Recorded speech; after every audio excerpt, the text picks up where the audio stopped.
మీ business ఏదైనా మీ ఊర్లో promotion చేయాలంటే అది సుమన్ టీవీతోనే సాధ్యం. ఇప్పుడే సంప్రదించండి.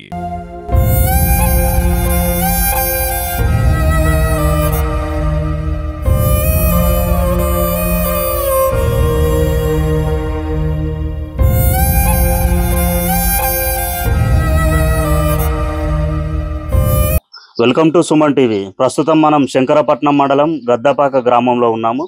ఈ గ్రామానికి చెందిన బూస కార్తిక్ అనే ఒక యువకుడు ఆన్లైన్ గేమ్స్కు అలవాటు పడి అప్పులు బాధతో చనిపోవడం జరిగింది. మన భారతదేశంలో వాస్తవానికి యువత అనేది శక్తి ఎక్కువగా ఉంది. కానీ యువత ఎప్పుడైతే ఈ సాంకేతికతను వాళ్ళు మంచిగా ఉపయోగించుకుంటే మంచిగా అభివృద్ధి చెందేవారే. కానీ చెడు దారులలో ఈ సాంకేతికతను ఉపయోగించుకొని ఆన్లైన్ గేమ్స్ ఆడడం, అలాగే వివిధ రకాలుగా ఈ యొక్క టెక్నాలజీని వాళ్ళ యొక్క వినాశనానికే యూజ్ చేస్తున్నారని మనం అనుకోవచ్చు. ఎందుకంటే మన తెలంగాణలో, ఎస్పెషల్లీ మన తెలంగాణలో ఈ మధ్యలో ఎక్కడ చూసినా కూడా ఆన్లైన్ గేమ్స్ వల్ల ఇట్లా డబ్బులు కోల్పోయారు. అలాగే ఏదైనా ఆన్లైన్ తెలియని లింకులు ఓపెన్ చేసి లక్షలు కూడా పోగొట్టుకుంటున్నారని ఎన్నో వార్తలు వస్తున్నాయి. కానీ అదేది మనం పెడచేవి పెడుతున్నారు యువత. వారు ఏదైనా అంటే ఆన్లైన్ గేమ్స్ ఆడడం, అలాగే తల్లిదండ్రులను ఇబ్బందులకు గురి చేయడం. మళ్ళీ ఈ గేమ్స్లలో మనకు వందలలో వేలల్లో కాదు, లక్షలలో కూడా డబ్బులు పోగొట్టుకుంటున్నారు. అట్లాంటి ఒక యువకుడే ఇక్కడ మన బూస కార్తిక్.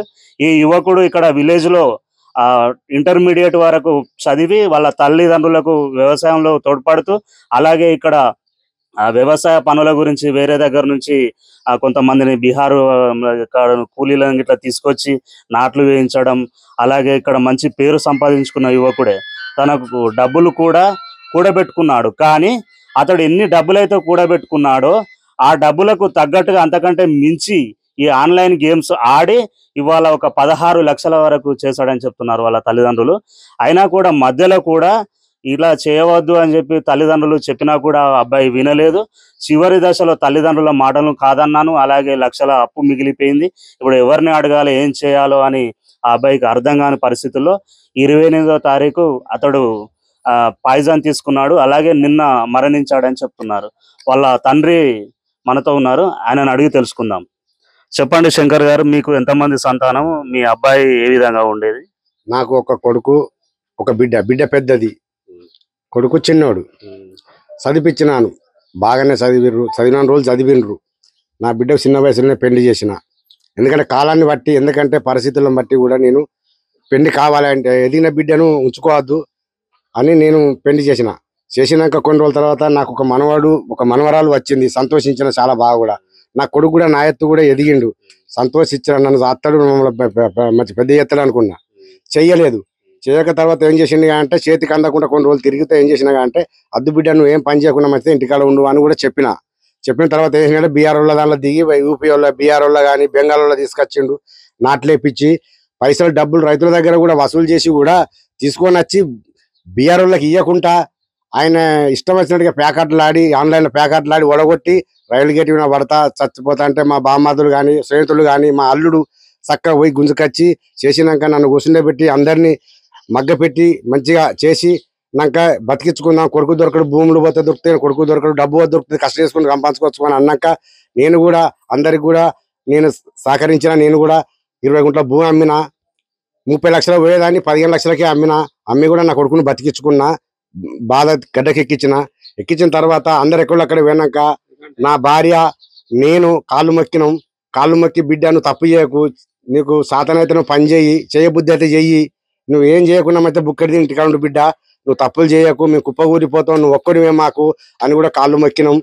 మా నెత్తి కొట్టిన తప్పు డాడీ మమ్మీ అని చెప్పిన తుత సరే మేము నమ్మిన తర్వాత ఈ ఏడు కూడా చెప్పిన నా కొడుక నువ్వు మందిని తీసుకొచ్చుకుంటే నీ సాగుగా తెచ్చుకున్నట్టుగా నువ్వు నాకేం పని చేయకు, ఒక మందు జల్లు, ఒక మందు కొట్టు, నేను 10 ఏళ్ళు బతుకుతే నీకు 20 ఏళ్ళ జీవితం నేను పెంచినట్టు అవుతుంది అద్దు అని చెప్పిన.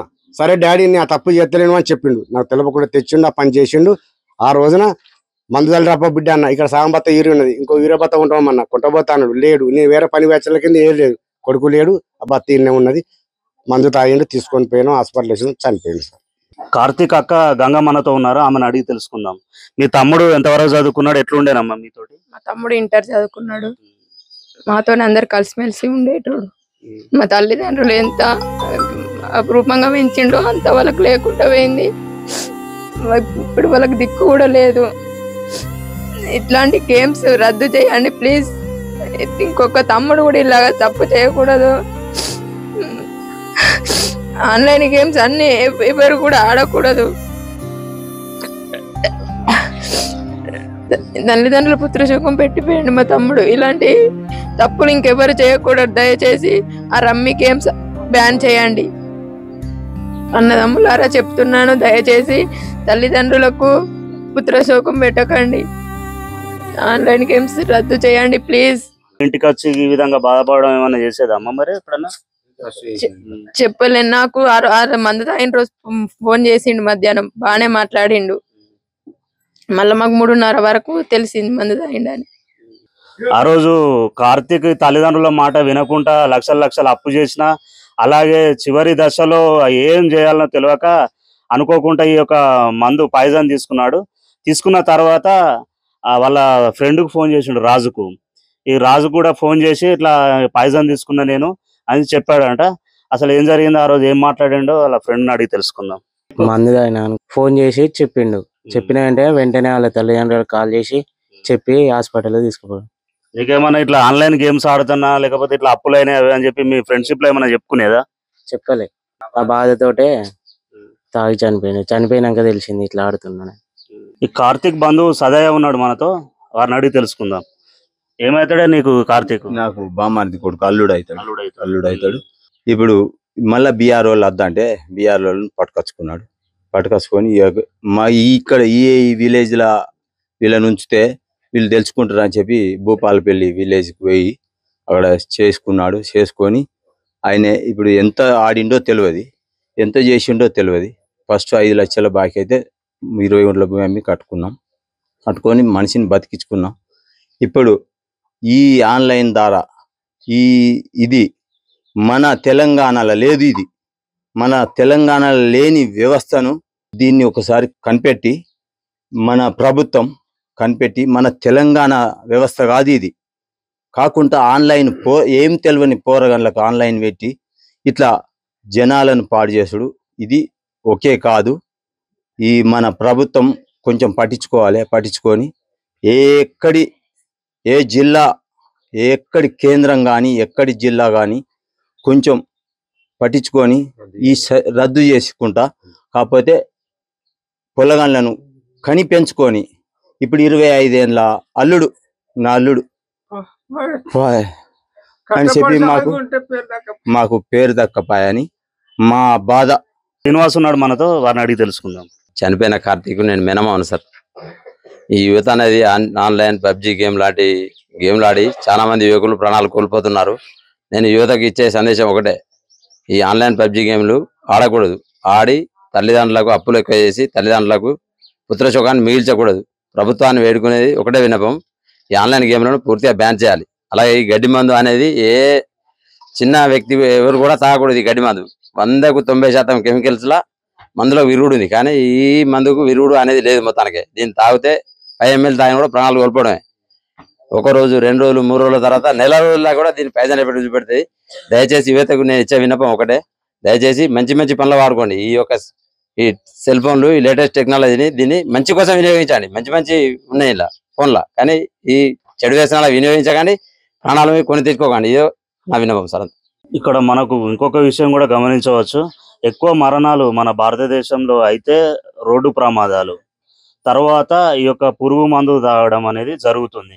యువత చాలా వరకు వాళ్ళకి ఎట్లా అంటే వారు అన్ని జీవితంలో అనుభవించిన వారు కాదు కాబట్టి ఏదైనా చిన్న కారణాలు వాళ్ళకి అది చాలా పెద్ద భూతద్దంలో చూసుకొని మేము దీని నుంచి మేము బయటపడలేము, మా యొక్క పరువు పోతుంది, సమాజంలో మేము జీవించలేమని వాళ్ళ ఆలోచనకు వచ్చి ఎక్కువ శాతం పురుగుల మందు తాగుతున్నారు. ఈ పురుగుల మందులో కూడా గడ్డి మందు అనేది ఇప్పుడు మనకు ఆ పొలాలలో కొట్టే గడ్డి మందు, అలాగే ఒడ్ల మీద కొట్టే గడ్డి మందే ఎక్కువ తాగుతున్నారు.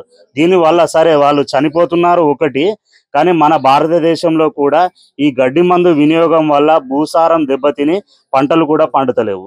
ఇది కూడా చాలా మంది గ్రహించవలసిన విషయం. ఈ యొక్క గడ్డి మందును, ఈ ఒడ్ల మీద కొట్టే గడ్డి మందు ద్వారా భూమి మొత్తం దానిలో మనకు ఏదైతే పోషకాలనిచ్చే పురుగులు అవి ఉంటాయో అవి చనిపోతున్నాయి. ఈ యొక్క మన పంటను నాశనం చేసే వాటిని విజృంభింపజేస్తుంది అన్నట్టు ఈ గడ్డి మందు.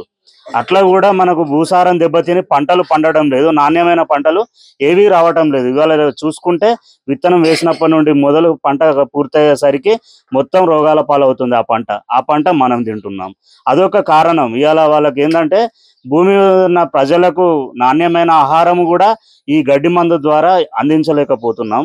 అలాగే యువత కూడా చాలా మంది కొన్ని వేల సంఖ్యలో ఈ మందు తాగి మరణిస్తున్నారు. దీని గురించి ప్రభుత్వం కూడా ఆలోచించాలి, ఈ యొక్క మందును కూడా బ్యాన్ చేయాలని కోరుకుంటున్నాం. ఇక్కడ మనం చూడవచ్చు, కార్తీక్ లాంటి ఎంతో మంది యువకులు బయటికి రాని వాళ్ళు చాలా మంది ఉన్నారు. చాలా గ్రామాలలో, చాలా ఇళ్లలో ఇదే పరిస్థితి ఉంది.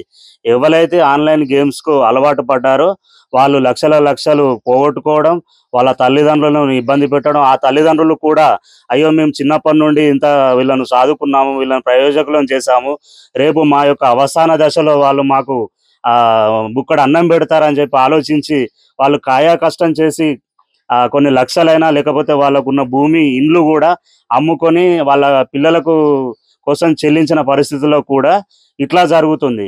ఇక్కడ మనం శాంతి భద్రతల విషయం, అలాగే దేశ రక్షణ విషయాలలో మనం ఎట్లాంటి కేర్ తీసుకుంటామో, మన భారతదేశంలో ప్రపంచంలో ఎక్కువ యువత ఉన్న జనాభా మన భారతదేశంలో ఉన్నది.